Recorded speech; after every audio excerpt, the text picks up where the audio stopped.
Nous allons étudier le DAF Yud dans Masechet Baba Kama et nous nous excusons pour le retard. On a eu des problèmes techniques assez complexes. Donc, nous reprenons 9 lignes à la fin du DAF Tet Amud Bet Tanu Rabanan, une braïta qui nous dit Chomer Beshor Mi Bebor. Voici les rigueurs qu'il y a dans le shor, dans le cas du taureau par rapport à celui du puits, et l'inverse Chomer Bebor Mi Beshor.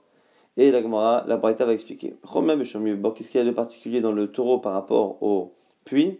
Shacham Meshalem et Kofer, que lorsque c'est un être humain qui est tué par le taureau, les propriétaires doivent payer Kofer à la valeur de la personne, ce qui n'est pas le cas du puits. Et Chayav Beshloshim chez l'Aeved, et si c'est un Aeved, un serviteur, il faudra payer Shloshim shekel, 30 shekels. Nigma Dino Aso Ba'anaa, une fois que le jugement a été rendu, le taureau est interdit à tout profit, ce qui n'est pas le cas du puits. La particularité du taureau, c'est qu'il se déplace pour faire du mal, ce qui n'est pas le cas évidemment du puits. Machenken bebor. Romain bebor mi beshor. Les rigueurs qu'il y a dans le taureau, dans le puits par rapport au taureau, shabor trilat asiato le nezek, c'est que le puits est dès le départ dangereux, ce qui n'est pas le cas d'un taureau à la naissance. Ou muad mitrilato, et il endommage de telle sorte à ce que le dommage à payer soit complet dès la première fois, et non pas comme le taureau où on paye, on ne paiera un dédommagement complet qu'à partir de la quatrième fois, Machen Ken Beshor, ce qui n'est pas le cas du taureau. La Braïta continue, Choma Beshor Be'esh, maintenant on compare le taureau au feu, non pas au puits mais au feu. Qu'est-ce qu'il y a de particulier dans le feu qu'il n'y a pas, dans le taureau qu'il n'y a pas dans le feu, et l'inverse, Choma Be'esh Mi Beshor.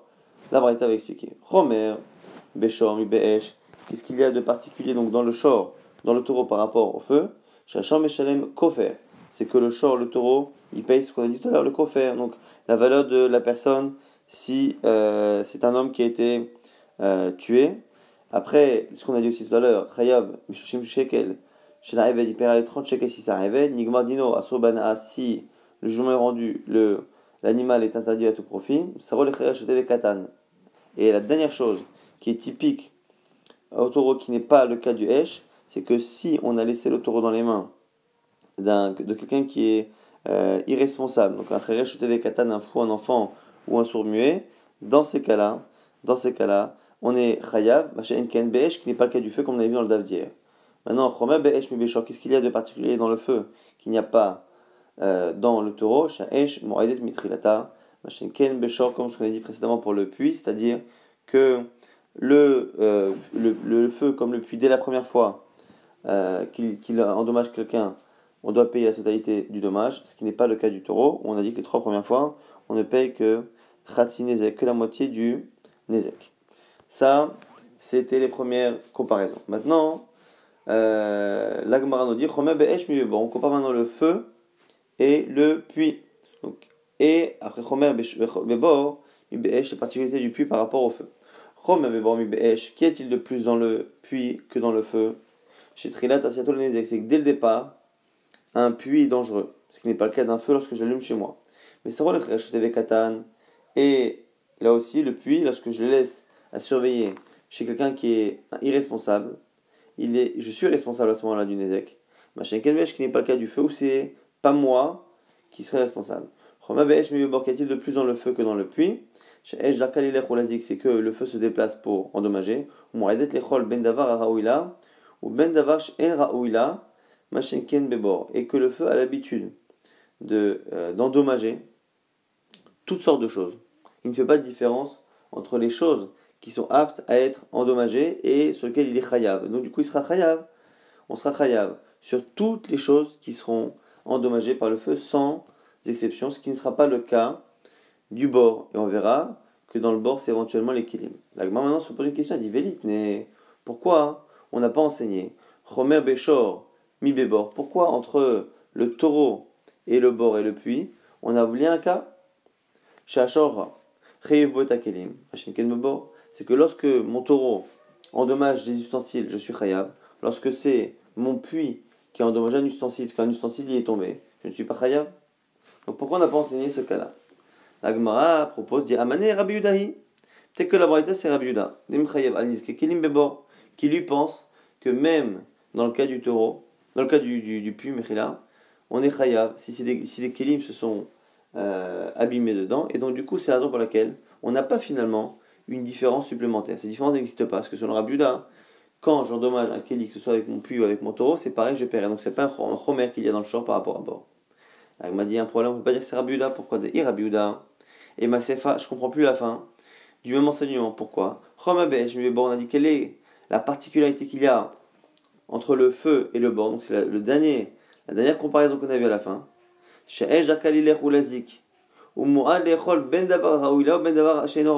que le feu me rend chayav sur toute chose qu'il a consumée et abîmée. Machen ken bebor, ce qui n'est pas le cas du puits. Et on avait dit il y a quelques minutes que a priori c'est quoi? C'est quoi ces choses-là qui ne sont pas chayav dans le puits, mais qui sont chayav dans le feu, ce que le feu dévore et me rend chayav surtout. D'avoir raoui là, maniou, qu'est-ce qui est raoui? C'est haïtim, c'est le bois. D'avoir shen raoui là, ce qui ne l'est pas. Maniou, c'est kilim, c'est les ustensiles. Et pourtant, tu es en train de me dire que c'est Rabbi Yehuda qui parle. Et Rabbi Yehuda pense que là-dessus on ne fait pas de différence. Le bord aussi, le puits aussi, me rend responsable sur ça. Machin ken bebor. Comment tu peux dire que c'est pas pareil pour le bord? Rabbi Yehuda, c'est Rabbi Yehuda amat, mechayev raya, Rabbi Yehuda aniske kelim bebor. Donc du coup, on a un souci. Le souci principal, c'est qu'a priori, dans une des premières comparaisons, on compare le taureau avec le puits, on ne rajoute pas, on ne mentionne pas la différence par rapport au kelim. Et si on veut dire que c'est parce qu'on tient comme Rabbi Yehuda qu'il n'y a pas cette différence, il faut expliquer la fin, qui lorsqu'elle fait la différence entre le feu et le puits, on a l'impression, c'est pas certain, mais que l'explication est par rapport justement à la différence qu'il y a dans les kelim. Donc du coup, au début ce serait Rabbi Yehuda qui ne fait pas de différence, à la fin c'est plus Rabbi Yehuda qui ne fait pas la différence, ça n'a pas de sens. Et là, alors là, Rabbanan, la Gemara propose de dire non, finalement, je repousse ce que j'ai dit, c'est pas Rabbanan. C'est pas Rabbi Yehuda, c'est bien Rabbanan. Et donc, le problème reste entier. Pourquoi il en reste? Tana Veshayer. Tu es obligé de dire que le Tana n'a pas cité toutes les différences. Il en a cité quelques-unes, pas toutes. Il m'a dit Maïshiyer, des Haïshayer. Il faut, pour que tu puisses me dire que le Tana a oublié ce cas-là, il faut que tu me trouves au moins un autre cas qu'il a oublié de manière certaine, pour qu'après, tu m'as prouvé qu'il n'a pas cité une liste complète. À ce moment-là, je peux tolérer que ce que je propose a été mis de côté de manière volontaire. Alors qu'est-ce qu'il a oublié? Il m'a dit Shayer Tamoun. Il a laissé de côté Tamoun. Tamoun, c'est encore une particularité.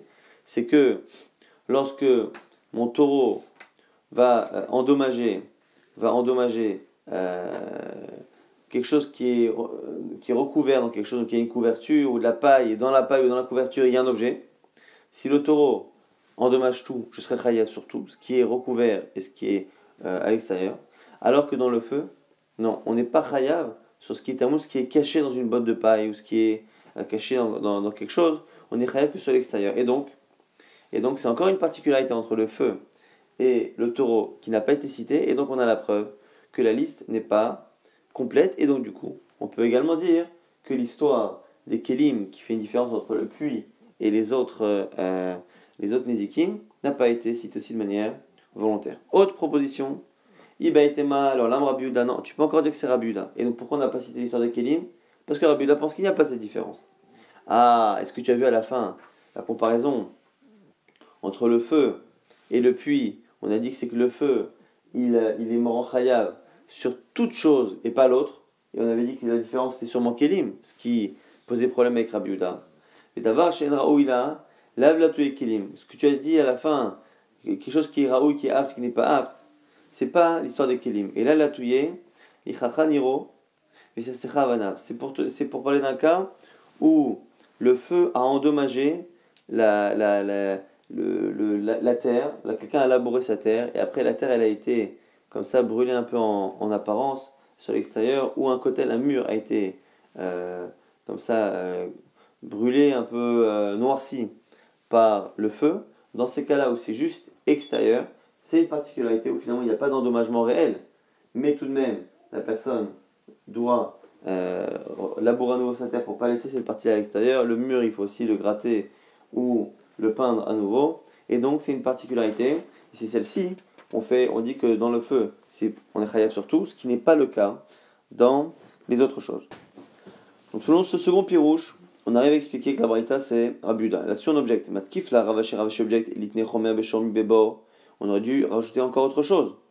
Un chomer, une chouma qu'il y a dans le taureau par rapport au cas du puits. Shachor Chiev bo shop sula mukdashim, machin ken bebor, que lorsque quelqu'un a rendu une bête ekdesh, et qu'après lui-même, avec un autre de ses taureaux, il a endommagé sa bête qui est ekdesh, il est chayav. Machin ken bebor, ce qui n'est pas le cas du bord. Si quelqu'un a rendu une bête ekdesh, et que sa bête ekdesh est tombée dans un trou et qu'elle s'est blessée, il n'est pas chayav. Là c'est un problème. Si on dit à la limite que c'est Rabbanan, on peut comprendre. Aïdé des shayer, ach, shayer achnami. Puisqu'on a vu ici que la logique finalement était de dire qu'il y a eu des oublis. On a vu qu'on avait oublié Tamoun. On a oublié également l'histoire des Kélim. Et donc on peut encore concevoir qu'il y a un autre oubli. Et là, Yama, Rabbi Yehuda, si tu veux dire que c'est Rabbi Yehuda qui n'y a pas eu d'oubli, Maï shayada shayer. Explique-moi pourquoi on a ce premier oubli. Et donc, la Gemara nous propose shayer dash beniro. Il y a encore un autre cas qu'on a oublié, c'est lorsque le taureau se déplace et qu'en se déplaçant, il abîme le travail du labour qui a été fait. La personne a labouré son terrain et le taureau passe dessus avec ses sabots. Il modifie tout cela. C'est un dommage qui a été oublié quoi qu'il arrive entre le shor et qui n'existe pas évidemment dans le cas d'un puits, puisqu'un puits ne peut pas abîmer une terre. Et donc, c'est la raison pour laquelle, pour l'instant, on propose de dire qu'il y a déjà un autre oubli qui est certain pour justifier celui-ci. Là, comme on a dit, Imishum dash beniro lafshurahu. Mais attends, mais c'est pas vrai, ça n'a pas été oublié. Detana, c'est marqué. Chez Kendarko Lilecholazik, on dit que le taureau, il a l'habitude, une des particularités, c'est qu'il a l'habitude de se déplacer. Et donc, ici, le fait qu'en marchant, il abîme la terre qui a été labourée, c'est une manière, encore une fois, c'est quelque chose qui est inclus dans le déplacement du taureau. Et donc, on reste un peu couché sur Rabbi Yehuda, donc on préfère dire que c'est Rabbanan, et que Rabbanan, finalement, et on a oublié Tamoun, on a oublié Kelim, et on a oublié également cette histoire-là de Psoulé Mukdashim. Maintenant, dans la Mishnah, on avait dit que Ircharti Bemexad Nisko, lorsque j'ai permis une partie du Nezek, je peux être hayab sur la totalité du Nezek. Tano Rabbanan, Abrakano dit Ircharti Bemexad Nisko, Chafti Bitashlume Nisko. Lorsque j'ai rendu possible une partie du dommage, je suis obligé de payer la totalité du dommage. Kercher Kol Nisko, comme tout le Nezek. Ketzad, exemple.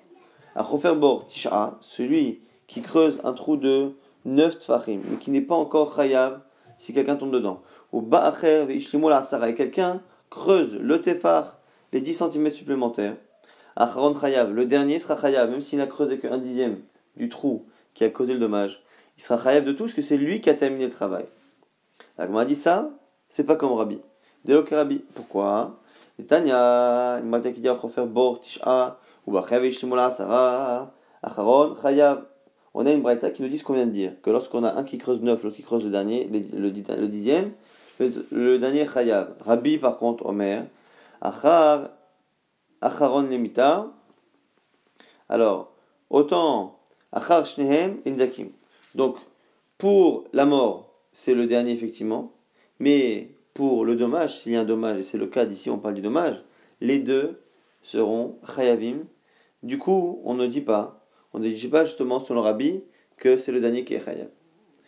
Maintenant, c'est selon Rabbanan. Rav Papa Amar, Limita, Vedivra Kol. Rav Papa propose de dire que chez nous, c'est pas comme Rabbanan. Dès qu'on parle de la mort, et quelqu'un qui est mort dedans, et du coup, c'est la raison pour laquelle on peut expliquer que ce serait selon Rabbanan. Dans ces discussions ont été rapportées un peu différemment, et qu'il y a qui disent les Madelok et Rabbi, qu'on a objecté, ah, mais c'est pas comme Rabbi, Rav Papa aurait dit, Limita, Vedivra Kol, c'est comme tout le monde, et c'est un cas où on parle de mita. En tout cas, ce qu'on a vu ici, c'est que le premier exemple qui est donné, c'est un cas où on a creusé 9, puis creusé le dixième, et quelqu'un est chayav. Est-ce que cet exemple-là, c'est que selon Rabbanan, si on parle d'une blessure? Est-ce que c'est selon tout le monde, si on parle de quelqu'un qui est mort? Dans la Gemara, on va passer à une série d'objections. La Gemara s'étonne que l'exemple qu'on donne à la Braïta soit un exemple si particulier, de cas où quelqu'un a creusé 9, puis un second a creusé le dixième. Pourquoi il n'y a pas d'autre chose? Maskif la Rabizar objecte. Ve tous les cas, n'y a-t-il pas d'autres cas? Veika masar shor la chamisha ben adam ou pashar bochad mehem. Il y a le cas où quelqu'un a laissé un taureau à 5 personnes à surveiller, et il y en a un qui a baissé sa garde, et à cause de cela, le taureau, Izik, il a fait causer un dommage. Il est chayav. La Gemara à chaque fois va dire, mais de quoi on parle exactement? Echidame, c'est quoi le cas ici? Il est madebelav ihu lavaminta. Si tu dis que c'est un taureau qui a besoin de la surveillance des 5 personnes, et que finalement, chaque personne était nécessaire, et donc la personne qui qui n'a pas été attentive a causé intégralement quasiment la chose. Si c'est sa pshita, c'est pas chose qu'il est chayav. Ihu karavi, c'est lui qui a fait. Et là, des belav ihu nami minta. Et mais si tu dis que c'est 5 personnes et qu'en fait chacun n'était pas nécessaire forcément au fait que le taureau soit surveillé, ben finalement celui qui a oublié de surveiller Mike Karavi, qu'est-ce qu'il a fait? Il n'a rien fait. C'est l'accumulation des choses. Alors, du coup, on a ce cas-là qui n'est pas cité de manière logique. Autre proposition, qui plaît Rafshé qui dit Marbe Mahavila, il y a encore un autre cas. Marbe Mahavila, celui, il y a un incendie, et quelqu'un rajoute dans l'incendie des choses, des produits inflammables, du bois, de la paille, qui fait que le feu va s'aggraver et va se propager. Là aussi, on devrait le citer dans le cas où la personne n'a fait qu'une partie du nizek, mais qu'elle rêve de tout. C'est quoi le cas? Si c'est un cas où sans ce que j'avais rajouté, comme paille ou comme bois, ou comme objet inflammable, le feu ne serait pas allé à l'endroit où il a fait un dommage, c'est pshita, c'est pas juste que c'est moi qui ai fait, mais à ce moment-là j'ai fait 100%. Et là, mais si c'est un cas où le feu serait allé là-bas quoi qu'il arrive, à ce moment-là, Maïka Avid, qu'ai-je fait? Je n'ai rien fait, parce que dans tous les cas il devait y aller. Donc ça aussi c'est mis de côté. Matkif, là, Rav Papa propose autre chose. Et Kahad Etania, ce cas qui est dans une braïta cette fois-là, donc c'est une halakha qui est claire maintenant dans une braïta, on ne pourra pas la remettre en question la braïta. C'est quoi? 5 qui s'assoient sur un banc. Et ils n'ont pas cassé. Ou ba acher. Echad, il y en a un sixième qui vient. Et il s'assoit sur le banc et le banc se casse. Ah, le dernier il est chayav. Donc là, on ne pourra pas dire en plus que du coup il n'est pas chayav parce que c'est une braïta. Tout à l'heure on proposait des cas. Là c'est une braïta. Et on voit bien que le dernier est chayav. Donc c'est bien un cas où il a fait qu'une partie du nezek et qu'il est chayav. Mara papa nous dit Kegon, papa bar abba au passage. Alors papa, pour nous expliquer, il justifie, il explique que c'est quelqu'un qui est assez bien portant, comme papa bar abba. Mais ça n'a pas d'importance au niveau de la ici. En tout cas, on a ici une braïta, donc on peut même pas la remettre en question et dire que finalement c'est pas vrai, il est pas chayav de tout, ou c'est pshita. C'est un cas où il y a 5 personnes qui s'assoient sur un banc, qui ne le cassent pas, le sixième vient et le casse en s'asseyant sur le banc, et donc on voit que le dernier est chayav. Donc on voit bien que c'est encore un cas où il n'a fait qu'une partie de la chose et qu'il est chayav sur l'intégralité. Et pourquoi ne l'a-t-on pas cité dans la braïta au lieu de parler que du cas où on a creusé 9 et creusé le 10e tefar? Et Chidame, la Gemara pose une question. C'est quoi ce cas-là? Il est madebelav ihuloidba. Si tu dis que sans lui, il ne se serait pas cassé du tout. Et donc les 5 pouvaient rester à 600 qui se cassent, et c'est le 6e qui a cassé. À ce moment-là, pshita, c'est pas juste qu'il est chayav. C'est évident. Et là, debelav ihunamidba. Si tu dis que quoi qu'il arrive, ce serait cassé sans lui, Maïka Avid, qu'a-t-il fait à ce moment-là? Il m'a dit, oui, mais c'est une braïta, tu peux rien y faire. Sauf, Matina, et comment tu comprends la braïta maintenant? Autant les propositions tout à l'heure de Rav Shechet et Rabbi Zera, c'est des propositions théoriques. On peut dire que le cas n'existait pas, mais là, c'est une braïta. Elle m'a dit, non, c'est spécial. L'autre richa, dans la braïta, c'est particulier. Des belav ihu avait mis de bar betrechae. Peut-être que sans lui, le banc se serait cassé dans 2 heures. Et maintenant il s'est cassé en 1 heure. Parce qu'il s'est assis dessus. Damrele et eux lui disent il a hâte. Peut-être que sans toi, on se serait assis 1 heure, on se serait levé et on ne serait pas arrivé aux 2 heures qui ont fait en sorte que le banc se casse. Et donc, c'est la raison pour laquelle dans la Braïta, on dit que le dernier est chayav.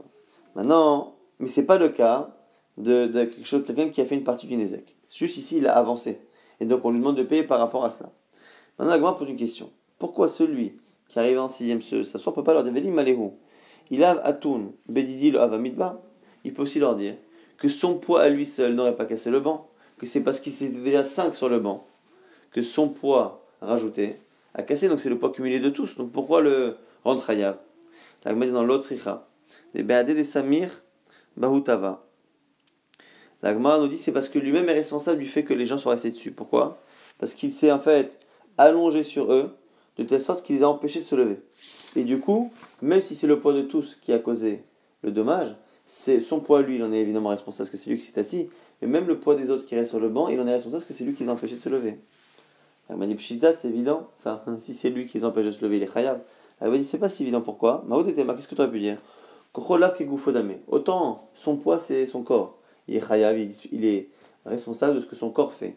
Mais lorsque c'est sa force qui empêche les gens de se lever, est-ce que sa force le rend responsable comme son corps? Et Kamashman que oui. Kamashman des Koro qui Goufodame. Et d'où on le sait?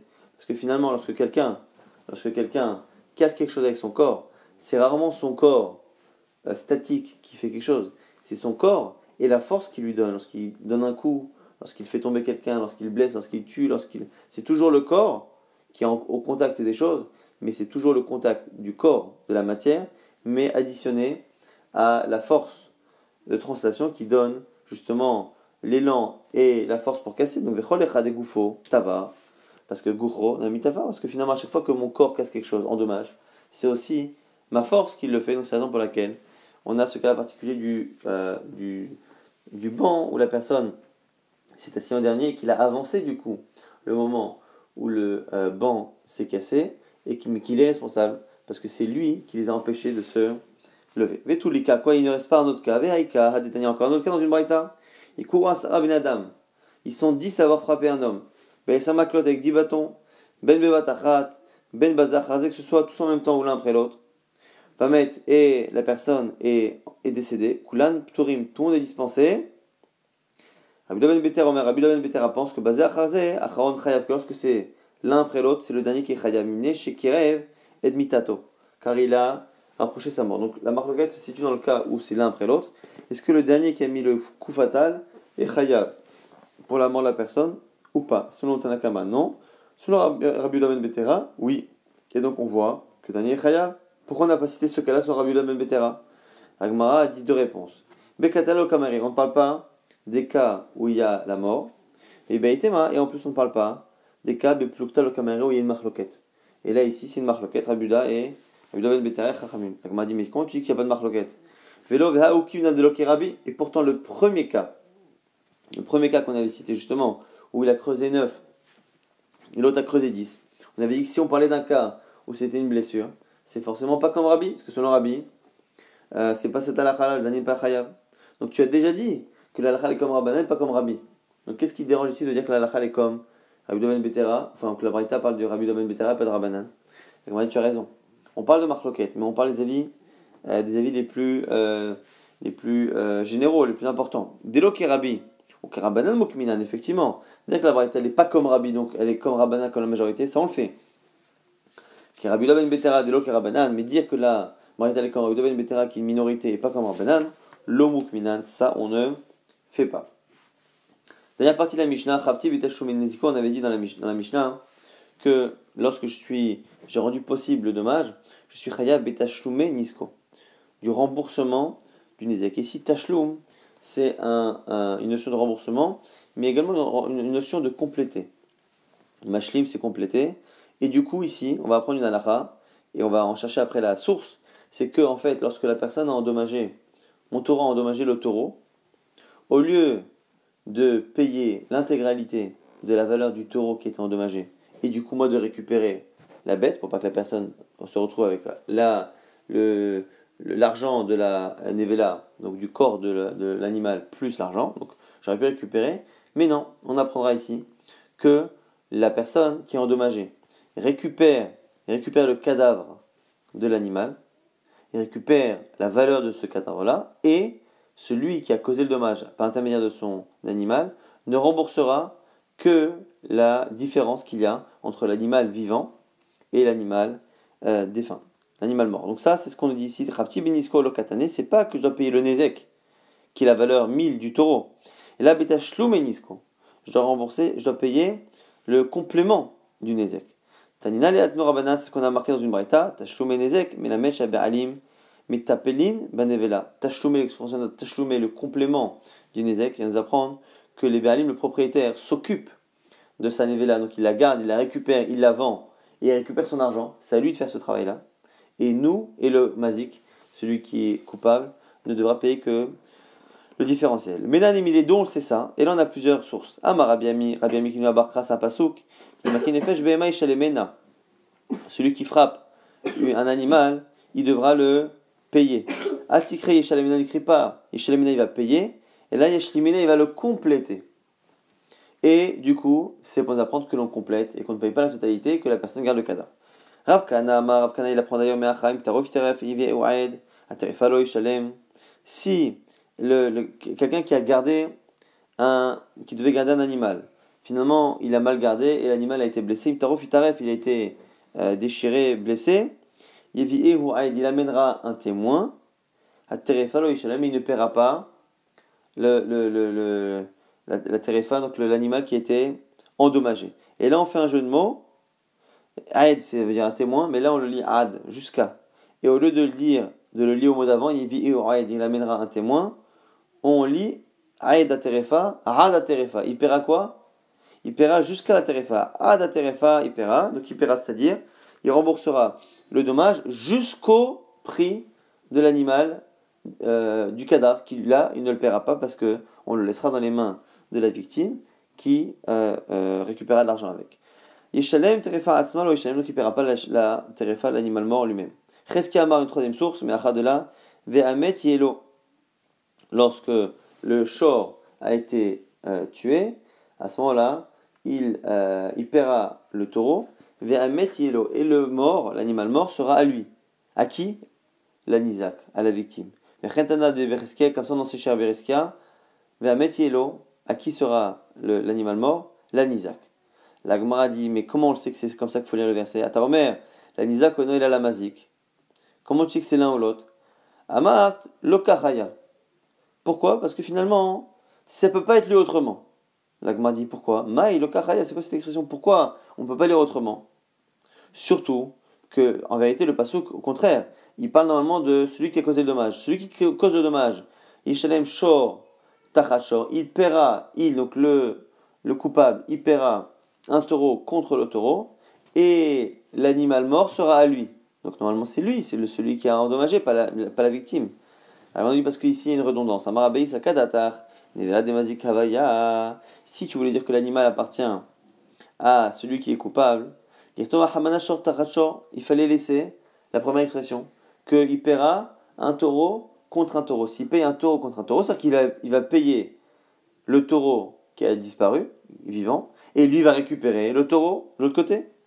Velishtok, il n'y avait pas besoin de rajouter. Vehamet, il est en disant, et le mort sera à lui. Ça m'apprend que la main, pourquoi? Je m'amina la Nizak pour dire que non, il sera à lui, à la victime, et que lui ne paiera en contrepartie du taureau que la partie à compléter entre un animal mort et un animal vivant. Maintenant, la Gemara va se demander pourquoi finalement il y a eu besoin de toutes ces preuves. Pourquoi un qui parle de celui qui frappe un animal chez les Ménas? Pourquoi un qui parle du chômeur où l'animal a été tué et un cas où l'animal a été mis à mort. Donc les trois cas, si on les résume, c'est un premier cas où c'est un homme qui blesse un animal. Le second cas, c'est un cas où l'animal est tué, mais la responsabilité de l'homme, elle est parce qu'il était le surveillant de l'animal et qu'il n'a pas surveillé. Donc c'est l'homme qui a tué l'animal, on va dire, mais non pas avec ses mains, mais par négligence. Et en troisième cas, c'est l'animal qui a été tué par mon animal. Donc c'est vraiment trois cas différents, qu'on va voir tout de suite. Dans le premier cas, je n'ai fait que le blesser, mais je l'ai blessé avec mes mains. Dans le troisième cas, je le tue, mais c'est pas mes mains, mais c'est mon argent. C'est mon taureau qui tue un taureau. Et dans le second cas, c'est un animal qui a été tué, mais par ma négligence. Donc c'est ni mon argent, ni mes mains. Et donc pourquoi si j'avais cité que le premier cas d'un homme qui avec ses mains a blessé un animal, je dis pourquoi là-bas on lui laisse la nevela à celui qui est la victime? Parce que c'est rare qu'un homme blesse un animal. Mais par contre, le cas où je devais garder un animal et qu'il a été mangé par un loup, quelque chose, c'est habituel. Du coup, Emalo, aujourd'hui, c'est différent. Ou c'est même l'inverse. Si j'ai enseigné le second cas où je devais garder une brebis qu'elle a été mangée par un loup, et que là-bas on dit que finalement il garde la nevela, j'aurais dit Mishum de Mimela parce que je n'ai rien fait, ça s'est fait tout seul. Aval Make Behema de Beyadaim, et peut-être que dans le cas où c'est moi qui ai frappé l'animal et qui l'ai blessé, j'aurais peut-être pensé que dans ce cas-là, on va plus défendre la victime et embêter celui qui est coupable au point que ce sera à lui de payer tout et à la limite de se débrouiller lui-même pour récupérer l'argent sur le cadavre, Kamashman, finalement que dans les deux cas c'est comme ça. Et même si j'ai lancé ces deux cas, le cas où l'homme frappe à la main et blesse un animal, dans le cas où il provoque la mort d'un animal parce qu'il ne le surveille pas comme il faut, même si dans ces deux cas j'avais dit que la nevela appartenait à la victime et que c'était à lui de récupérer son argent là-dedans et que l'autre ne payait que le surplus, j'aurais dit mishum de loshricha, mais mishum de mimela. J'aurais dit ce que là-bas ils sont particuliers. Un, c'est pas fréquent, le cas où il blesse. L'autre, ça s'est fait tout seul. Aval va mettre yelo, mais dans le cas où c'est mon taureau, qui a tué le taureau de l'autre, des shricha biyadaim, où c'est habituel, et c'est biyadaim, c'est avec les mains, est-ce que c'est directement le taureau qui a fait? Et imalo, j'aurais dit non. Et yashmarinan, amet yelo, et si j'ai renseigné que ce cas-là, directement, je n'aurais pas pu déduire les autres. Pourquoi Mishum de Mamonak à Mazik? Parce que là-bas, c'est mon argent qui est en dommage. Avalacha de Begoufa Mazik et Imalo. Mais dans les autres cas, c'est moi-même qui frappais l'animal, ou c'est moi qui aurais dû garder cet animal qui n'est pas fait. Et Imalo, c'est pour ça qu'on avait besoin de tous ces cas-là. Au passage, l'Agmar nous dit quoi maintenant? Amarle, Rav Kana, les Rav Kana nous dit à Rav. Et là, Ta'amal Kadra Hamana va mettre Yelo. À la Bachi, si on n'avait pas dit que le maître, il était à la victime, à la Bachi, Avamina Nevela, des Mazik Avia, j'aurais dit quoi? Que la Nevela, l'animal, appartient au Mazik. Et l'Agmar s'étonne. Pourquoi? Parce que, on va nous dire finalement, que, on a appris dans une braïta qu'on a étudiée récemment, que la personne qui doit dédommager peut dédommager avec tout. Lorsqu'elle dédommage avec un objet, avec de l'argent, elle peut le dédommager avec tout. Autant, on a dit les terrains, il fallait choisir un terrain qui était métave, le meilleur type de qualité. Après Marloquet, Rabbi Shmuel, Rabbi Akiva, est-ce que c'est le meilleur des miens ou le meilleur des siens? Mais en tout cas, quoi qu'il arrive, ça c'était pour les terrains, mais pour les objets, on avait dit qu'un objet était finalement toujours considéré comme quelque chose qui était comme une liquidité. Et donc finalement, on peut le faire avec n'importe quoi. Donc l'Agma s'étonne.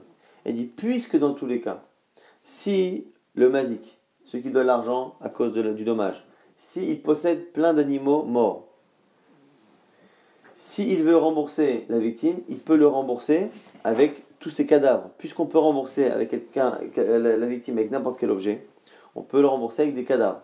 Puisqu'il peut rembourser avec des cadavres, qu'est-ce que ça aurait changé? De dire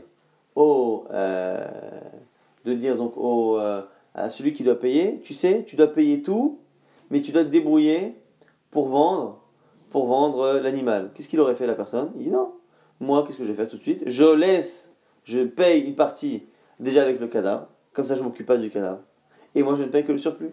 Donc ce qu'on est en train de nous dire ici, c'est qu'au final, même si on avait pensé dire à un moment donné que c'est le mazik qui garde la nevela et qui doit s'en occuper, qu'est-ce que ça change finalement? C'est pareil. Donc Agmara nous dit, halavachi, ava amina nevela de mazik avia, hashta dans tous les cas, si lui possède plein d'animaux morts, yahivle, il peut le donner.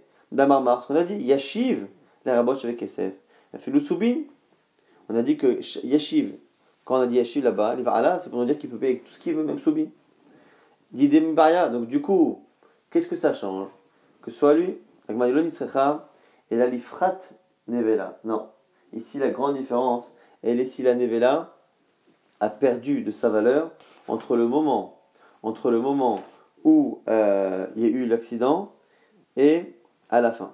Et du coup, si on avait dit que c'était le coupable de garder la nevela, il aurait gardé, et au moment, si elle valait 100, au moment du Nézek, mais qu'au moment où il le paye, elle ne vaut que 80, il devra payer le supplément par rapport à 80, et non pas le supplément par rapport à 100. Maintenant qu'on a dit, non, que la nevela, elle appartient complètement à la victime, on regarde ce qu'elle vaut au moment du dommage. Au moment du dommage, elle vaut 100.